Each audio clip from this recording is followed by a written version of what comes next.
13th April 1984, celebrated as Baisakhi, and a seminal day in your life and in the life of a country. You are the first officer to land with troops on the Siachen Glacier. To be honest with you, young that we were, not for a moment did we know that we were going to create history or anything like that. I want you to describe the emotion that you remember as a 28-year-old. Barkha, first, at the very outset, let me be honest with you. It's not what I did. I'm just an instrument in the entire thing. The troops did it. They're Is it true that when you were dropped from the heli, from the chopper, you jumped with a telephone operator? So your operation is on the 13th, और 12 की शाम को आपका gear आता है. 12th evening, the equipment lands, and that too for which Jalhoon had been going around Europe to scout for it, and then you find that the Pakistanis have taken a lot of that equipment. Absolutely. You weren't scared. You weren't scared. No, not at all. Scared. I know it's a silly question to ask a soldier. In Kargil, when I asked Vikram Batra, "Kya aapko dar nahi lagta?" He said, "Ye dil mange more." Yeah, very true. So that is you guys. You guys are our heroes for that reason. But still, you're human. Your pilot is asking you to jump. You may fall into a crevice. Barkha, in 99, when you were in Kargil, डरने लगा क्या आपको? डर तो everybody. But that itself inspires you. Yeah. That motivates you to put in your best. You want to give the best at any point of time. So when he said you can't land, I said no problem. And you knew the moment you do that, the Pakistanis would get to know that you were there. 100%. They not only, Barkha, you're absolutely right. They just got to know within no time. And by the time Ramesh's body could be kept in the chopper and be taken away, and I was on my way to Bella Fondler, I find the Paki chopper was right in front of me. And that they say, पेट में रोटी, हाथ में सोटी, and चाल छोटी. Your man is lying in a puddle of blood on this snow. Another two are injured. You've already lost Ramesh. The Pakistanis are firing. What prepares you for this moment to keep going? To be honest with you, as a soldier, you look for this moment. It's what you've been trained to do, but when that moment comes... This is the moment for which you've been trained. So Musharraf used Kargil, or tried to use Kargil, to avenge his failures at Siachen. Absolutely. Fascinating. Absolutely. Ramesh was the first casualty of Operation. Absolute first casualty. And his son grows up without a father. And grows up to join the same Paltan. When I went to the National War Memorial, the first thing I went there and saw the names of these boys.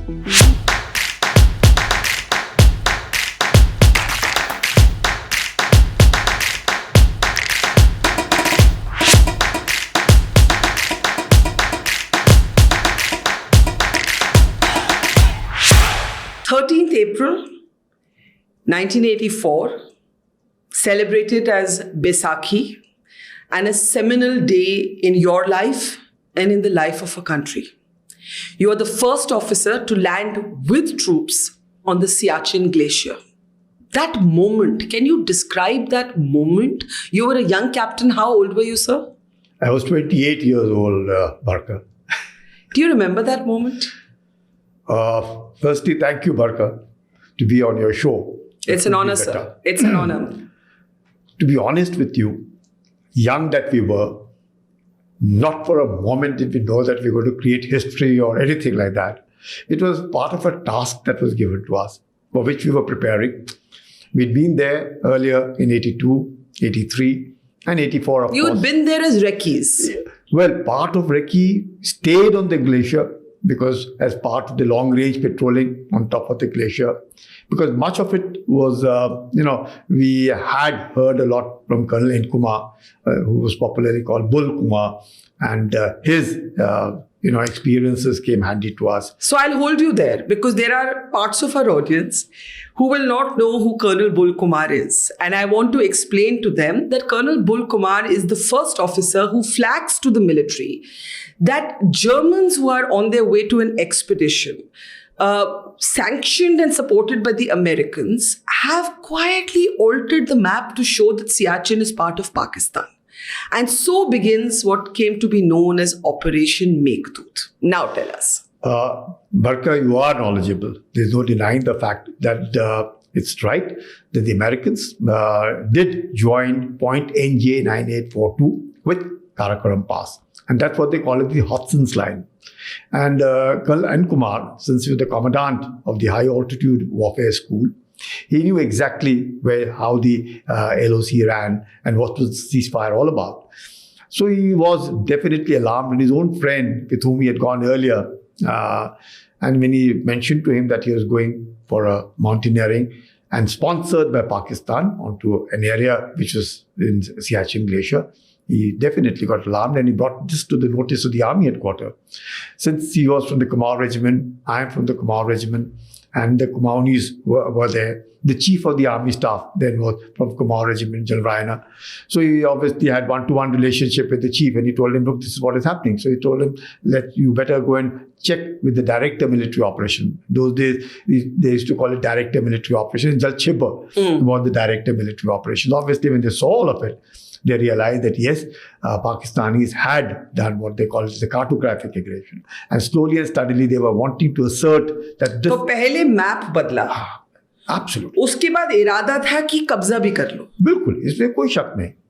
Kabza, because it was so evident, even when Colonel N. Kumar had gone there as part of his recce, the Pakis flew their fighter jets on while he was on expedition, Glacier, and trying to virtually threaten that to move back, this belongs to us. So notwithstanding with what the Pakis did, and even later when you read Musharraf's book, and in line of 5 you realize that he said that the Indians preempted us.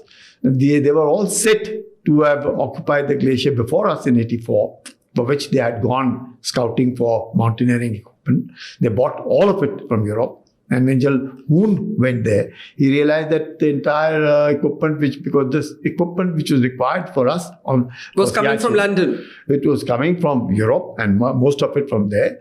And is the equipment which invariably you have the mountaineers climbing Mount Everest. Only they can. Okay, so let's step back, because I know this is your life and you know it by heart, but there are a lot of people here who don't know what we are talking about. So again, I'll take you to 13th April 1984. You sitting in front of me, Lieutenant General Kulkarni, is then a captain in the army, 28 years old. You make history by being the first officer to land on the glacier to mark officially the beginning of the Indian control over the Siachen Glacier. I want you to describe the emotion that you remember as a 28-year-old. Barkha, first, at the very outset, let me be honest with you. It's not what I did. I'm just an instrument in the entire thing. The troops did it. There's someone with whom I served there, and as part of my battalion, which is 4 Kumaon, and even Ladakh scouts with whom I was familiar with over there. And it is we as a team of about a platoon, about 30 of us. Describe the mood. Led then by Major R.S. Sandhu, was a VRC of 71 war. And that is where we were told, for which we were preparing. As I said, I was familiar with the terrain of Siachen. Not many in my team were familiar, but some amongst the team who were to land. Is it true that when you were dropped from the heli, from the chopper, you jumped with a telephone operator? Yes. Now that is where it happened, because 13th April was chosen. You rightly said it was Baisakhi. And the person who chose that day as 13th of April, he does not stay very far from where you are right now in Greater Kailash 1. He stays in W1 only. Oh, really? Brigadier Channa, who was then the sector commander, is no more now. In fact, most people associated with the glacier then are no more. Jal Chibber is not there. Right. So the young men are there Brigadier Channa, yes. Pushkar Chand, Major Bauguna, all of these officers with whom I was associated on the glacier are no more. But notwithstanding that, when on the 13th of April, we were to go there, launch, and the equipment hadn't come. The equipment actually came from Europe on the 12th of April. So your operation is on the 13th, or 12 ki sham ko aapka gear aata hai? 12th evening, the equipment lands, and that too for which General Hoon had been going around Europe to scout for it. And then you find that the Pakistanis have taken a lot of that equipment. Absolutely. And not only that. So I go there on a recce of the glacier to see. They told me, just see, we'll do the aerial reconnaissance. It's clear day, blue sky, perfectly fine. I saw all of it since I'd seen Belafonte earlier. I knew exactly what. And I did tell the pilot, I said, you can drop me here and things like that. It'll be perfectly fine. They said, no problem. Then it was on the 13th when we went there. He told me in the morning, 5:30 when the choppers came, I sat in it, and with me was the radio operator. Every helicopter had only 2 passengers. Besides the pilot and the co-pilot, there's 2 of us behind. And he told me, Sanjay, you can't land here. You'll have to jump. I said, jump? I don't mind jumping, but I'm not too sure whether the surface is hard or is it soft. Or I might be jumping on a crevice and you have another problem. Then you'll have problems of trying to extricate me from there. So he said, what do you want me to do? I said, you weren't scared. You weren't scared. You weren't scared. No, not at all. Scared. I know it's a silly question to ask a soldier. You know, in Kargil, when I asked Vikram Batra, "Kya aapko dar nahi lagta?" He said, "Ye dil mange more." Yeah, very true. You know. So that is you guys. You guys are our heroes for that reason. But still, you're human. Your pilot is asking you to jump. You may fall into a crevice. Barkha in 99, when you were in Kargil, डरने लगा क्या आपको? डर तो everybody. But that itself inspires you. Yeah. That motivates you to put in your best. You want to give the best at any point of time. So when he said you can't land, I said no problem. Then I said let's find out the surface. I had a small Attica bori, just below my seat because we were all self-contained. I told him, I said I'll just throw this down. So you tested it by throwing an Attica bori. Feel the surface. If it's hard. If it doesn't, I said, I'll jump. If it is soft, then probably look for another side. He said, yeah, perfectly fine. So I threw that Attica bori down. It was absolutely on top. I said, from this height also, if it hasn't sunk, that means it's okay. No problems whatsoever. I said, you hover, I'll jump. So I hovered and I jumped. The moment I jumped and then I found all over and I gave him a thumbs up. I said, no problem. Then he landed with the... Why did you jump with the telephone operator? You see, telephone... Because communication... Yeah, so he had a radio set. हाँ, मतलब आज के ज़माने में तो बहुत कुछ बदल गया है. Yeah, and a big radio set, and that was on his thighs, kept like that. So obviously, with that radio set, poor thing would not be able to jump. So I said, "You lay off, I'll handle it." So I did that, and then I gave a thumbs up to the pilots. I said, "Perfectly fine." So he landed. The second chopper, which was hovering to see what we were doing, then they also got their inkling that yes, it's absolutely clear. So they jumped, they landed, and after that, then obviously all of these helicopters started coming one after the other. And then the real thing happened was after the occupation of Belafonte, the same day we were to occupy Siala. Now these are the 2 ingress routes onto Siachen Glacier besides Jawan.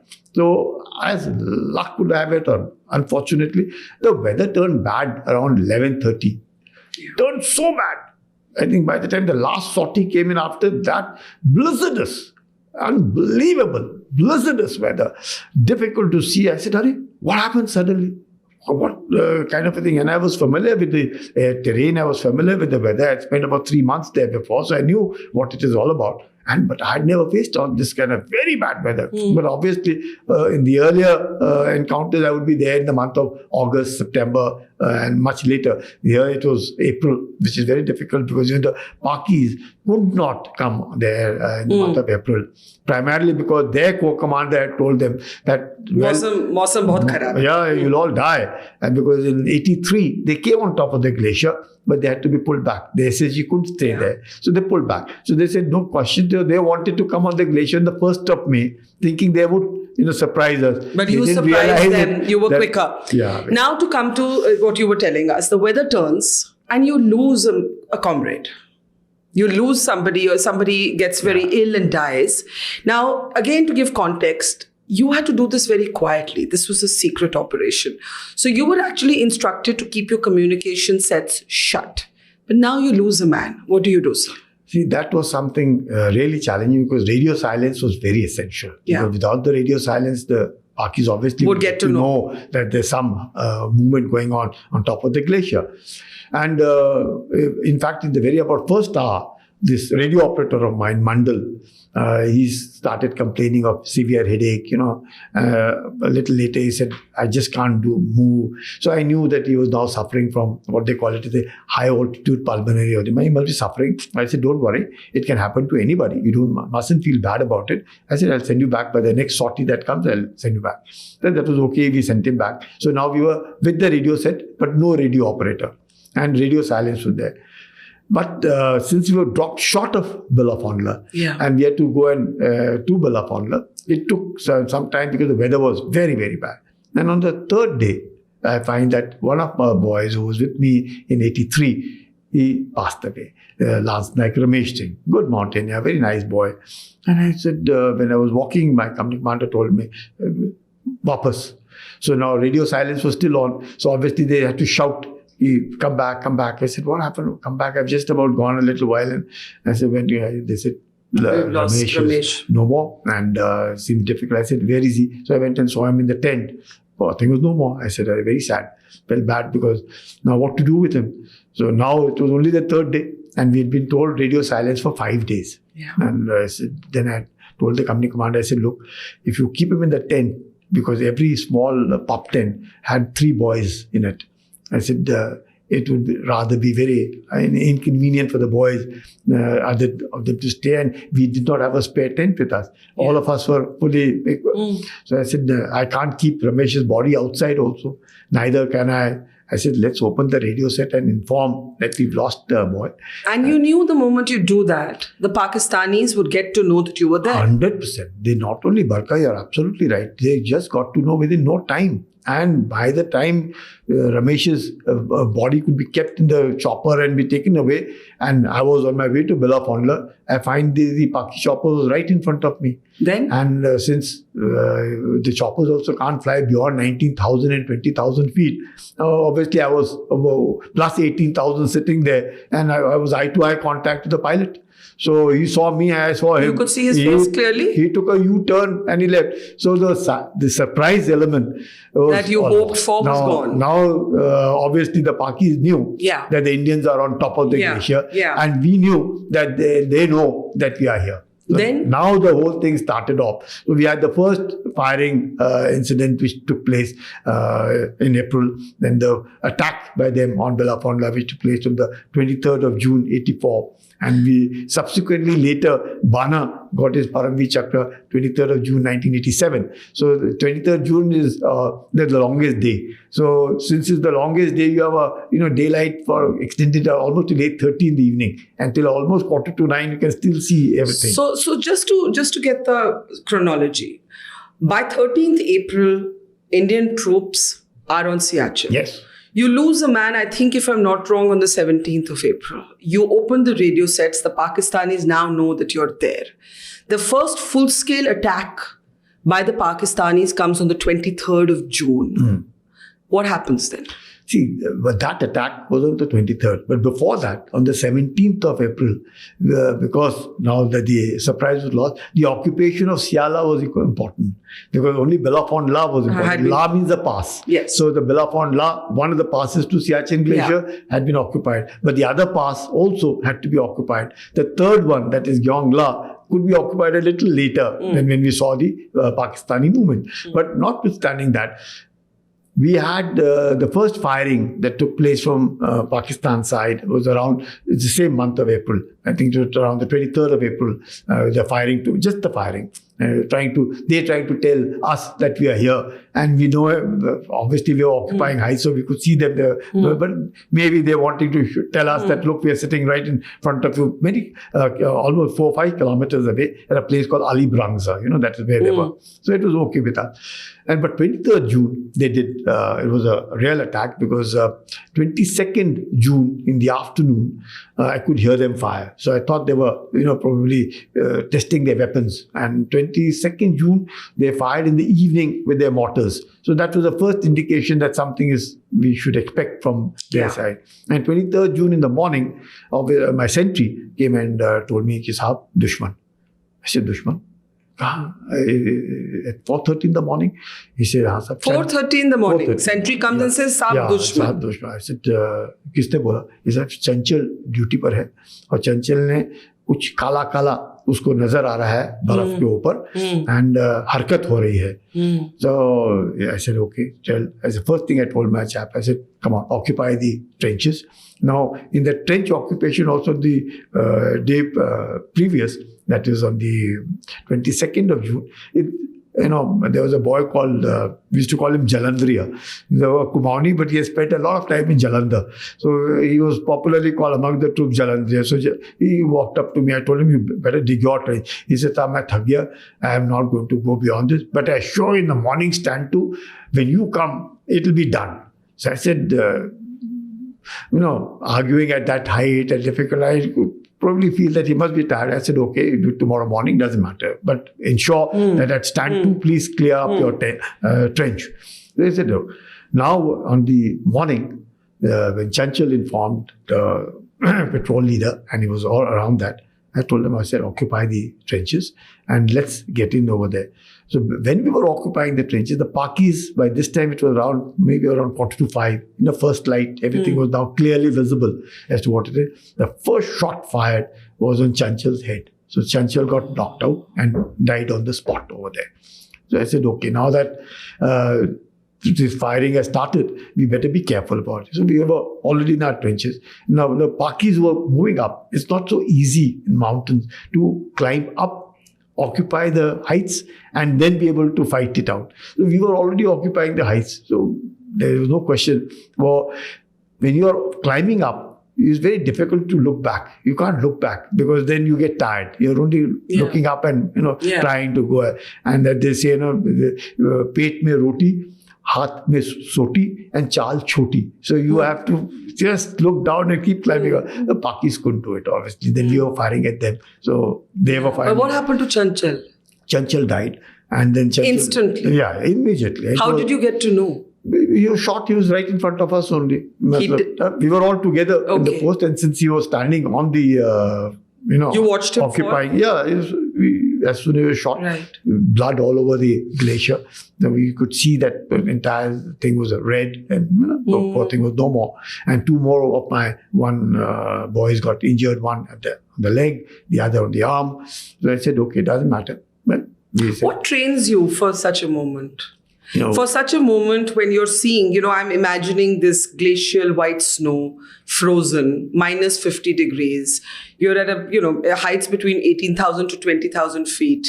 Your man is lying in a puddle of blood on this snow. Another 2 are injured. You've already lost Ramesh.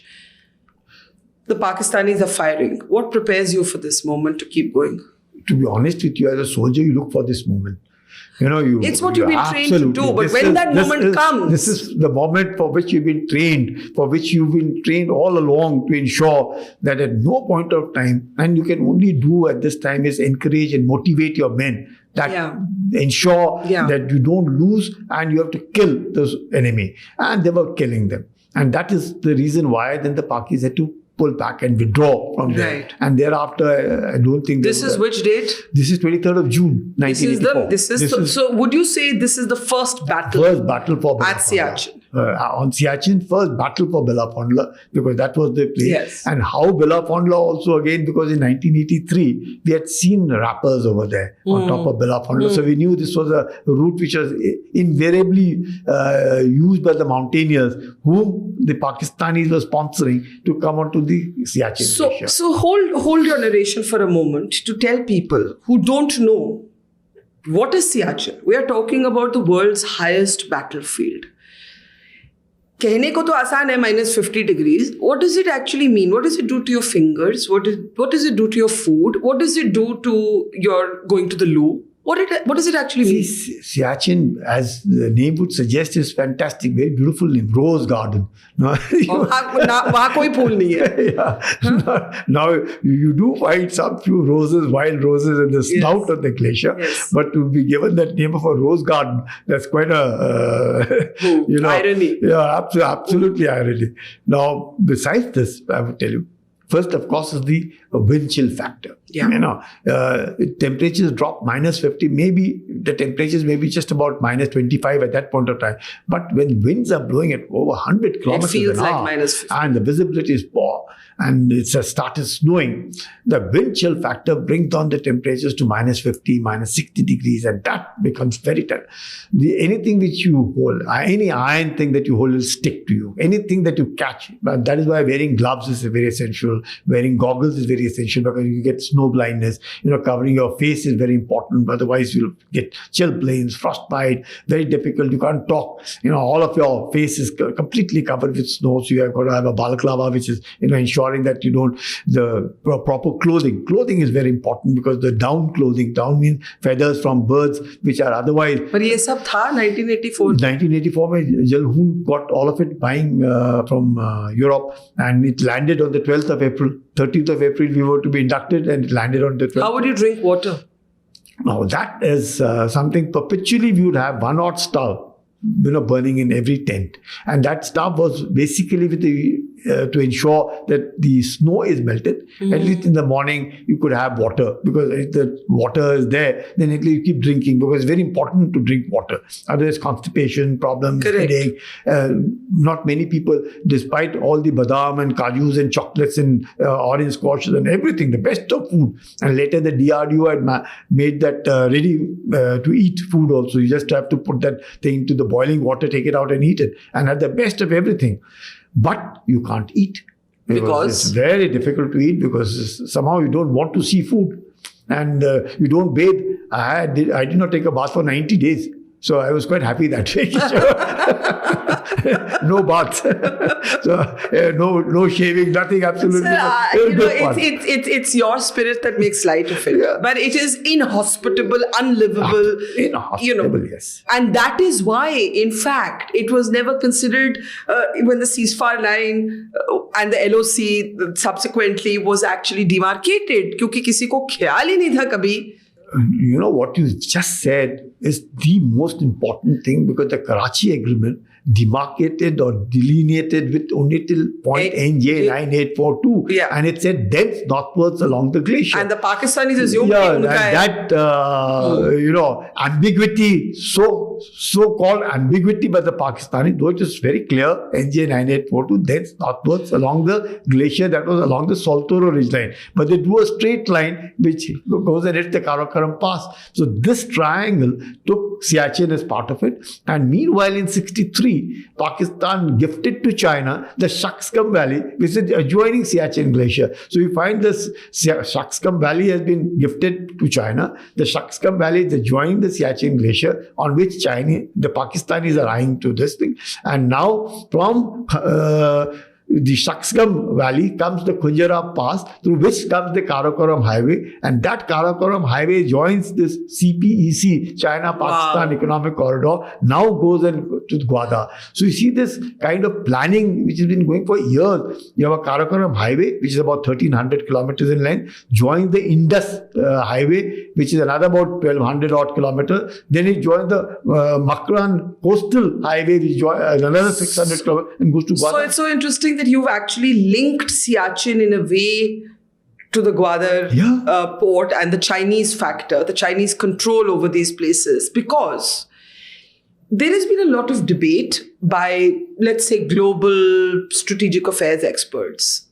Steve Cohen, who did a lot of work on India-Pakistan, once said, why are India and Pakistan fighting over Siachen?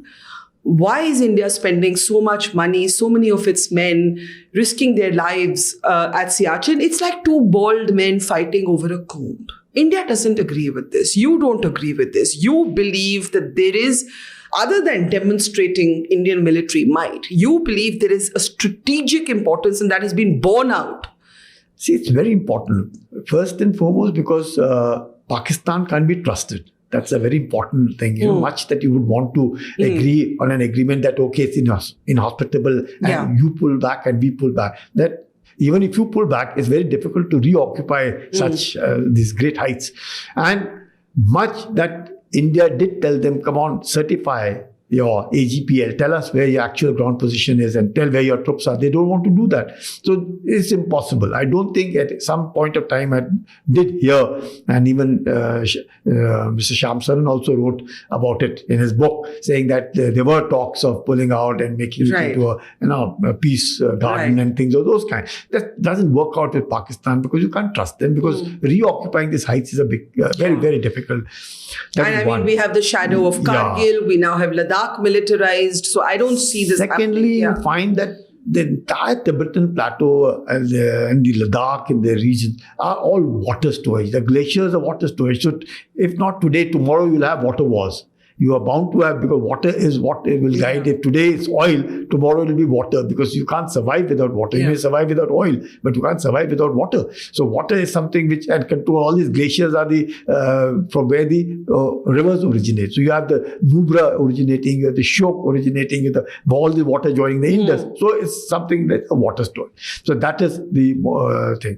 Thirdly, you find that Pakistan and China would join hands. And since they've drawn a line to Karakoram Pass, and China accepts Karakoram Pass as the boundary between India and China, you find that Pakistan is joined maybe inadvertently with the help of the United States, or United States at that point of time probably thought as part of the ADIZ, just because for flying it's become easier for the pilots to know, well, you're now entering somebody else's territory and into so that line may have been drawn. But whatever it is, the Pakistanis took full advantage of that cartographic aggression, sponsoring foreign expeditions, slowly and steadily trying to tell the world that this area belongs to them and not to India. So we would have lost a great amount of territory.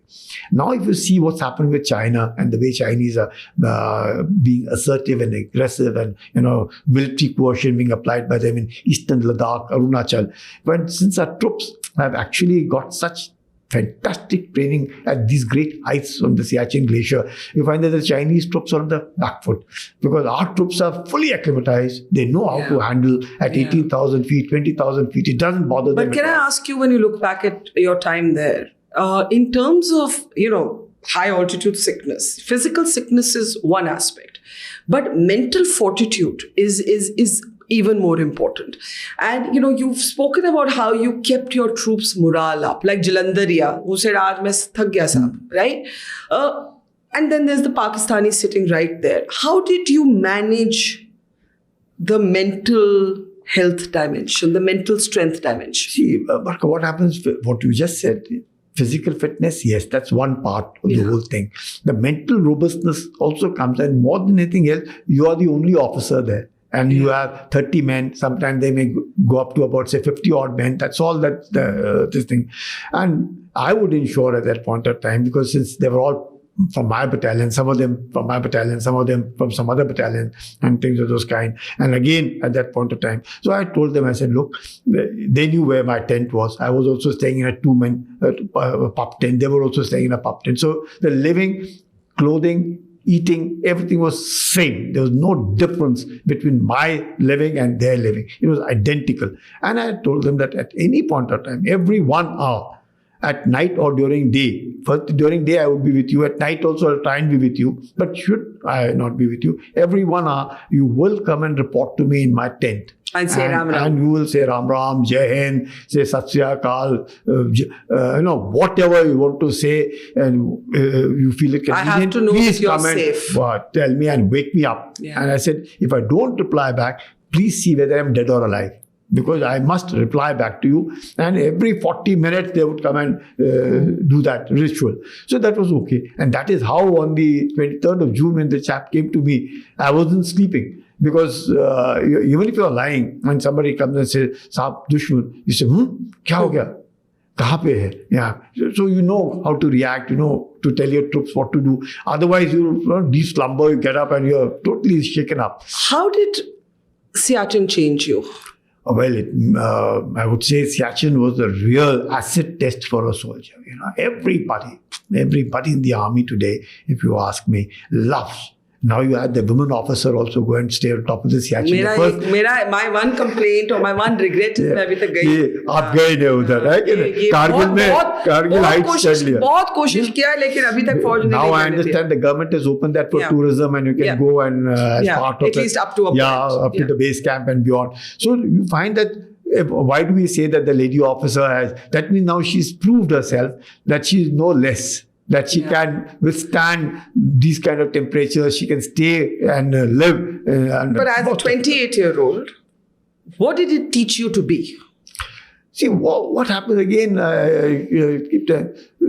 for me as an officer, it's very important. Men must look up to me and I should be able to stay with them and suffer the same hardship as they do. And maybe a little more if I can.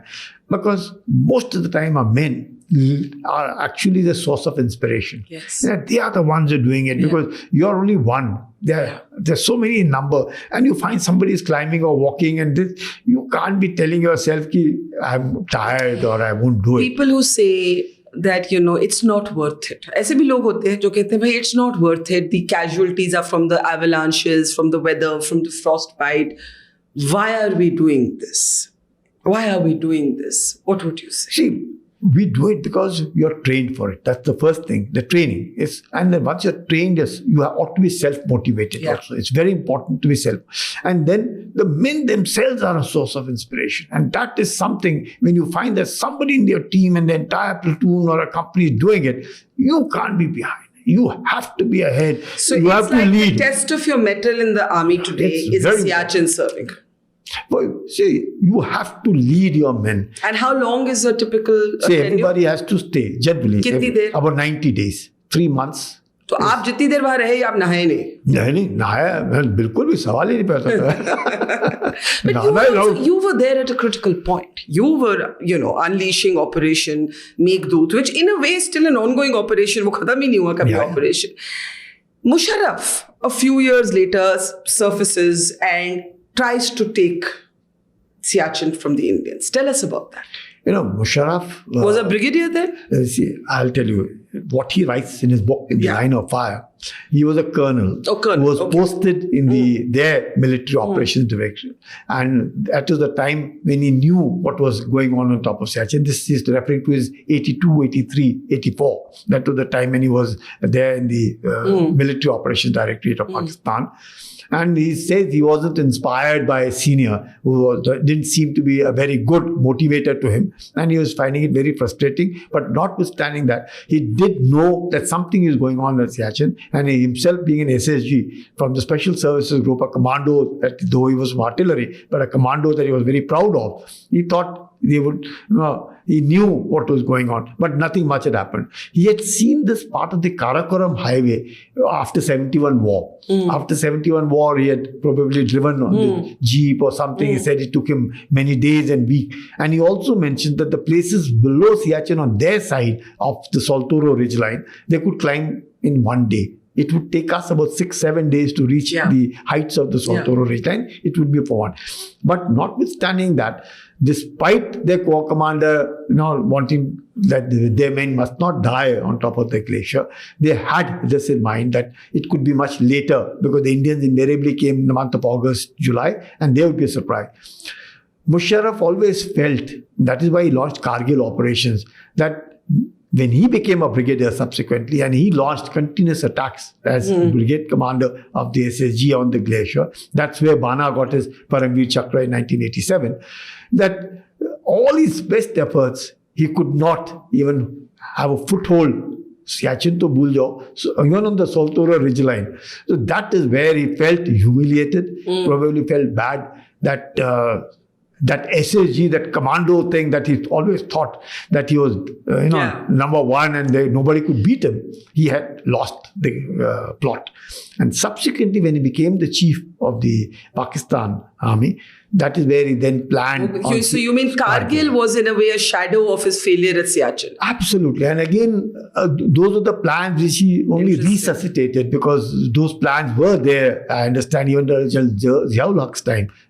But they didn't want to do it, not very sure whether how it would all be. And definitely, I think his predecessors knew probably better than him that it would not be possible for the Pakis to win Kargil. And he himself later admitted that he did not expect the Indian troops to climb up in the fashion and be able to face bullets despite whatever it is, and then be able to push back the Pakistani troops.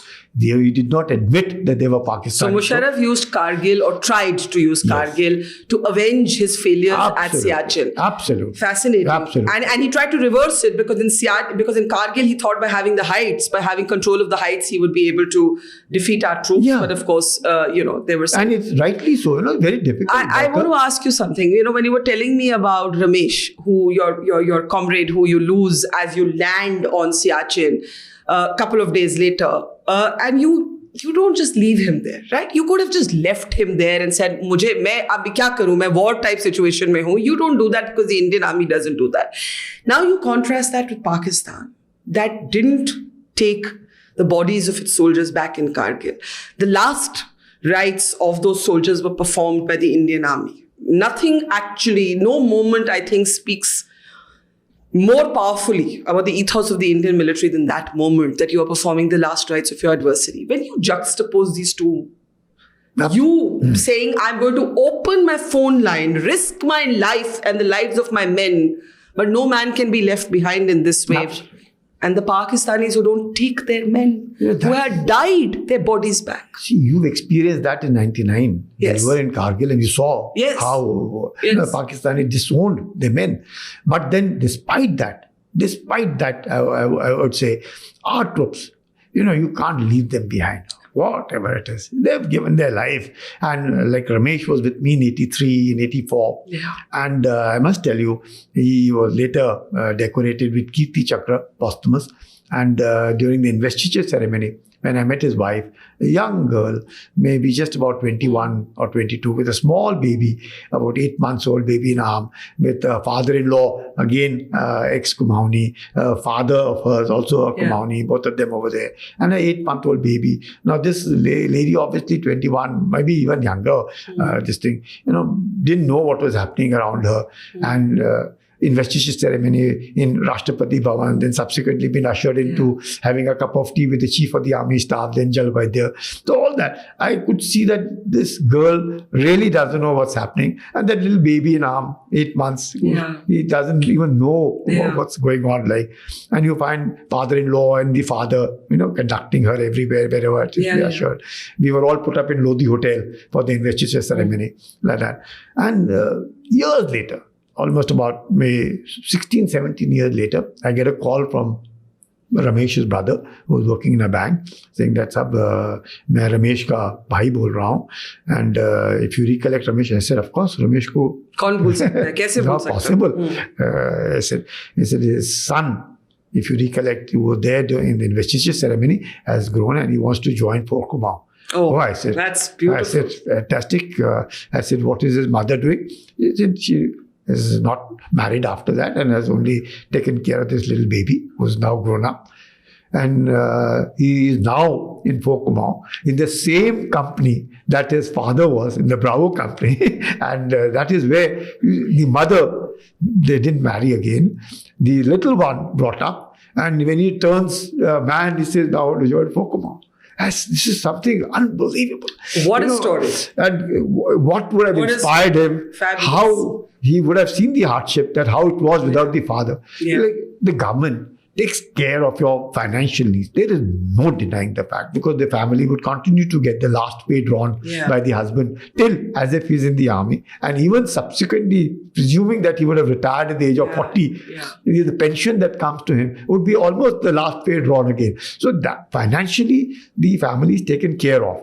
But emotionally, that 8-month baby, I still, whenever I see that, I feel, my God, how difficult it must have been for this lady to have brought up that boy. And that boy subsequently says that he wants to join the father's battalion. And Ramesh was the first casualty of Operation Meghdoot. Absolute first casualty. And his son grows up without a father. And grows up to join the same Paltan. When I went to the National War Memorial, the first thing I went there and saw the names of these boys. And on Op Meghdoot, their names are there. Last night Chanchal Sen, last night Ramesh Singh, and last night Umesh Singh. All these boys who were there, you feel. I have goosebumps listening to you, sir. It's beautiful. Very, very difficult, and you do feel. Sometimes I do feel that financial, yes. But it's not easy to bring up a child. It's not easy to be able to be a father and a mother. And all of it. Yeah. How difficult it must have been, and how they would have lived, and how. But that pride, that मैं अपने लड़के को भी army में डालूंगी. The boy himself volunteers, and the brother calls me up to say he wants to join. Amazing. And he joins the same battalion. I want to spend the last few minutes talking about how you understand an adversary. Like after everything you've been through, and not just you, a soldier, you're in this glacial space. Sometimes the only person, or even at the LOC, in some posts, the only person you see for miles is your Pakistani counterpart. Baat hoti hai? Not on the glacier, but I must tell you an incident at Turtuk. Turtuk is in 71 is part of POK in Baltistan, what we call Baltistan. That part of it is with us in this. And it was the big sector of conflict in Kargil. Yes, Turtuk. And that's where actually the whole thing started. You find a lot of battles in that area. Now, I remember I was at a post over there, and there was a Pakistani post right above us. And there was a water point which was closer to mine. And there were 2 more water points between their post and my post. So invariably the water point which is closer to the Pakistani would dry up first. Then the second one would dry up a little later. And ours would trickle for some time till it starts snowing again, and the whole, things, you start getting water all over again. So that particular year, this is 1983. Before Meghdoot. 1983, before Siachen, that water point on their side dried up. And the second one, there was an agreement between the two of us that before morning, for 2 hours, you can draw water from there. And after that, we will draw the water on humanitarian grounds. 2 hours, you come and draw water, no problem. And the third one, it was ours. So I used to have a huge barrel because 200 liters, it would take the whole day. Fill up. My post of 20 odd men would be quite comfortable with that. So this person who was from Baluch regiment, he came and he started screaming from top. He said, "Saab, मेरे को पानी चाहिए." So I told him, "पानी चाहिए? आपके इसमें पानी नहीं, साहब पानी नहीं आ रहा है, ऊपर पानी सूख गया है." ऐसे आप बीच वाले उधर भी पानी नहीं मिल रहा है. ऐसे so that was morning time was his, and there would be no. He said, "मैं आपके यहाँ से पानी लेना चाहता हूँ." ऐसे ऐसे there's an agreement, and that we must adhere to that agreement. And I he said, साहब मुश्किल ये है कि मेरे यहाँ पे मेरे अफसर नहीं रहते हैं, और क्योंकि मेरे अफसर नहीं हैं, he was a JCO of the Pakistan, और हमारे यहाँ तो अफसर थे, और मेरे को पानी, मेरे जवान हैं, उनको मैंने खाना भी खिलाना है, उनको जिंदा भी रखना है. आप तो अफसर हैं और आप तो अपने आदमियों के साथ रहते हैं, आपने उनके लिए इंतजाम कर रखा है, बैरल लगा रखा है, पानी है, मेरे को बिल्कुल भी पानी नहीं है और बर्फ भी नहीं गिर रही है, जिसने तो मैं पिघला करके अपने जवानों को खाना बना लेता. I said, look, all that is perfectly fine. But I can't I suggest you call your officer. You call your officer. We will discuss with him as to why your officer is not there. You won't believe. The officer didn't come. He risked his life. He came down. And he came to beyond the second water point. I also walked up on a rock, and he said, "साहब मैं मर जाऊंगा पर मुझे पानी जरूर चाहिए. आप मुझे मार दो पर मैं पानी पीऊंगा क्योंकि मेरे जवान." I came, I made him sit on a rock. I offered him cigarettes, I offered him biscuits. I said, "साहब आराम से, ऐसे नहीं है कि मैं आपको पानी देना नहीं चाहता हूँ. It's just humanitarian. I'll give you a barrel of water. That is not a problem. I'll give you it." But that's not the way it is. I said there are 3 water points, yours is one, on the top is exclusively yours. Would you have allowed me to take water from there? I'm sure you would not have allowed me. I said, the middle one, we shared. There was no problem. We don't interfere in your... I said, the last one is ours. So I also have 30 men. I also need to take care of them. He said, साहब वो सब ठीक है. आप जिस तरीके से अपने जवानों का साथ रहते हैं, उनकी देखभाल करते हैं, मेरे साथ कोई है ही नहीं, मेरा अफसर ही नहीं है.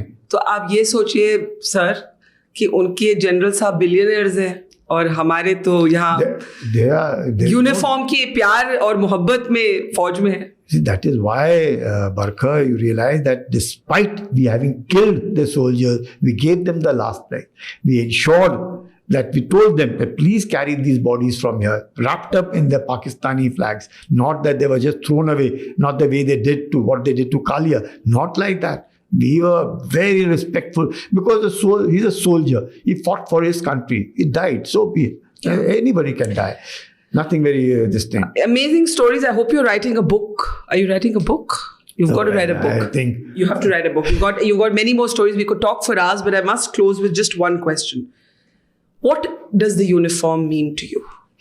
See, first and foremost, is very important that you must have that in the Josh.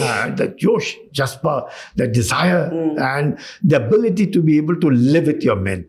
Because it's very important. You must suffer or be with the same hardships. Because after all, the weather is the same. I can't be staying in my bunker with a Bukhari and they are standing outside in the blizzardous weather. No question. I should be able to be with them. You know, feel the difficulties that they themselves. You will be surprised. Our soldiers are so fantastic. Even if I'm out for half an hour, 1 hour in this kind of a weather, I don't know from where they'll get you a cup of tea. They'll bring you a cup of tea with 2 samosas, pakoras or something and say, "Saab, aap khana." Are, तूने बनाया कैसे इधर? So कहीं भी बनाते हैं. Our men are just fantastic, unbelievable. So I always tell that if anybody attributes this, that you are the first one, definitely not. If not for the men, it's impossible to do anything. They are the source of inspiration. They may not know, but they are so good. And they know he's our officer. And once you're with them, they'll carry you. They will not bother. They will ensure that you are there. They will be there and fighting it to the last man and last round. That, the trust and faith that you have, they have it in you, you have it in them. And they know everything about you. There's nothing that they don't know anything about. Everything they know about you. Nothing like the Indian Army. Nothing. The army, what you saw in 99 and what I've been seeing since 77 and what it is today and what it will be tomorrow, there will be no change. The Indian Army is Indian Army where the men are the best. The officers lead from the front. The JSU is a fantastic man, is a bridge between the officers and the men. They all are very good. And this, let me again, it's just a word to tell you. Even this, when we talk of Agniveers. I was going to ask you, that do you worry that it will change the culture of the forge to have shorter tenures? Change the culture of the nation. You will have these people so disciplined, hardworking, willing to give their life, have that Josh in them, the Jaspa in them, the feeling for nationhood among, you'll find the nation will be transformed. It isn't that a lot of people feel that, how will these, it isn't like that. We are all, 4 years is a long period. If you ask people of 71 war or even 1999, you've met Batra yourself, you met so many, what service did they have? 2 years, 1 year, 3 years, 4 years. That's all that the service that they had. Because at those heights, it is only these youngsters who can actually be able to go and walk and do it. So let's not feel that our boys, they will deliver.